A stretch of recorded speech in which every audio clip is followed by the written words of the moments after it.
नमस्कार, मैं आशुतोष मिश्र कुरुक्षेत्र विश्वविद्यालय से बीएड कर रहा हूँ। मैं आप सभी के समक्ष श्रीमद् भगवद गीता के कुछ श्लोक का व्याख्यान लेकर के आया हूँ। कार्पण्यदोषोपहतः स्वभावः पृच्छामि त्वां धर्मसम्मूढचेतः यच्छ्रेयस्यानिश्चितं ब्रूहि तन्मे शिष्यस्तेऽहं साधिमां त्वां प्रपन्नम्। सिचुएशन ये है कि अर्जुन को विषाद उत्पन्न हो गया है, मोह उत्पन्न हो गया है। समक्ष जब अपने युद्ध के लिए आए हुए अपने सगे संबंधियों को देखा तो भगवान कृष्ण को सीधा मना कर देता है कि मैं युद्ध नहीं कर सकता। भगवान कृष्ण ने भी चाहा, एक दो तर्क दिए कि तुम्हें युद्ध करना चाहिए, पर उसके बाद भी अर्जुन ने ओवरऑल बिल्कुल मना ही कर दिया। अर्जुन कहता है कि हे प्रभु, कायरता के कारण मैं अपने आप को तिरस्कृत अनुभूत कर रहा हूँ। हे प्रभु, ये जो सिचुएशन है, इस स्थिति में मैं अपने आप को मोहित हुआ अनुभव कर रहा हूँ धर्म के विषय में। तो आप मेरे लिए कुछ ऐसा कहिए जो निश्चित ही मेरे लिए कल्याणकारी हो। निश्चितम ब्रूहि तन्मे। मैं शिष्य बन करके आपके चरण शरण में आया हूँ, मुझे स्वीकार करें, मुझे उपदेश करें। अब अर्थ तो बहुत ही संकुचित है इस श्लोक का, लेकिन इसमें बहुत सारा संदेश छुपा हुआ। अगर इसमें हम देखें तो एक शिक्षक के समक्ष एक शिष्य का क्या रोल होना चाहिए, शिष्य को कैसा होना चाहिए।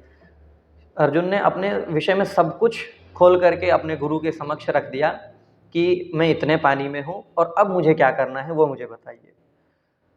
तो भगवान कृष्ण ने भी वहाँ पर अपने गुरु होने का दायित्व वैसे ही निभाया है और वैसा ही संदेश दिया है। अशोच्यानन्वशोचस्त्वं प्रज्ञावादांश्च भाससे गतासूनश्च नानुशोचन्ति पंडिताः। अर्थात कि जो सोचने योग्य नहीं है, हे अर्जुन, तू उसके विषय में क्यों सोच रहा है। और सोच रहा है और साथ ही तो पंडितों जैसे शब्द बोल रहा है, विद्वानों के तरह बात भी कर रहा है। अब यहाँ पे भगवान कृष्ण अर्जुन को ये भी डायरेक्ट बोल सकते थे कि अरे तू लड़ने के लिए आया था और युद्ध भूमि में तू मेरी बेइज्जती करवा रहा है, लड़ नहीं रहा है। इस तरह से भी समझा सकते थे, परंतु भगवान कृष्ण ने कैसे शब्द अपनाए कि हे अर्जुन, तू पंडित है, अर्थात तू बुद्धिमान है, और बुद्धिमान लोग ऐसे नहीं बोलते। तो ये एक टीचर का रोल बता रहे हैं कि टीचर को कैसा होना चाहिए। जब स्टूडेंट आपका पूरा कंफ्यूज है तो उस टाइम पहले अपने स्टूडेंट को मोटिवेट करना चाहिए थोड़ा कि नहीं, तुम कर सकते हो, और उसके बाद कहा तू पंडित है, पंडित जैसे शब्द बोल रहा है।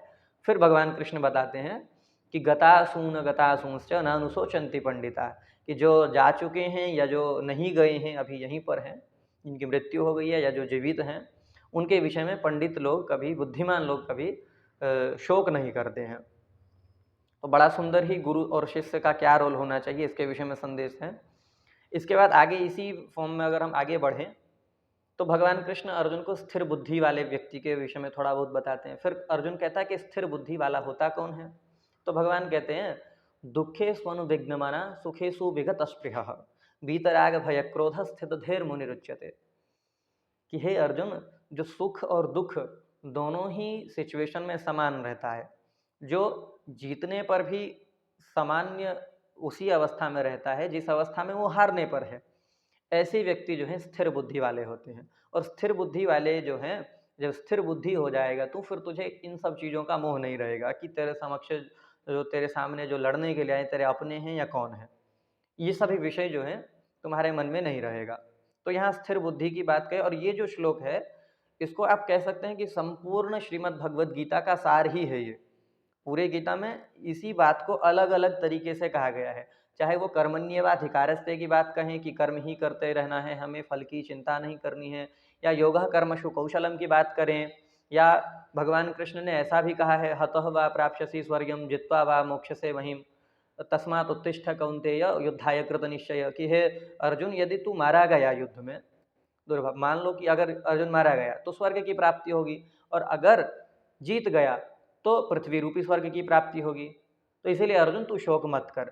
हर श्लोक को हम, ये जो सुख और दुख वाली बात कही, इसी के अंतर सभी श्लोकों को अंतर्भूत कर सकते हैं। संपूर्ण गीता का सार अगर हम कहें तो हमें जितने भी विपरीतार्थक स्थिति है, सुख दुख, लाभ हानि, जय पराजय, उन सभी में सामान्य रहना है, वही स्थिर बुद्धि के लक्षण होते हैं। धन्यवाद, इतना ही मैं कहना चाहूँगा। वैसे तो सभी श्लोक इसमें महत्वपूर्ण हैं, परंतु समय के अभाव में इतना ही पर्याप्त है।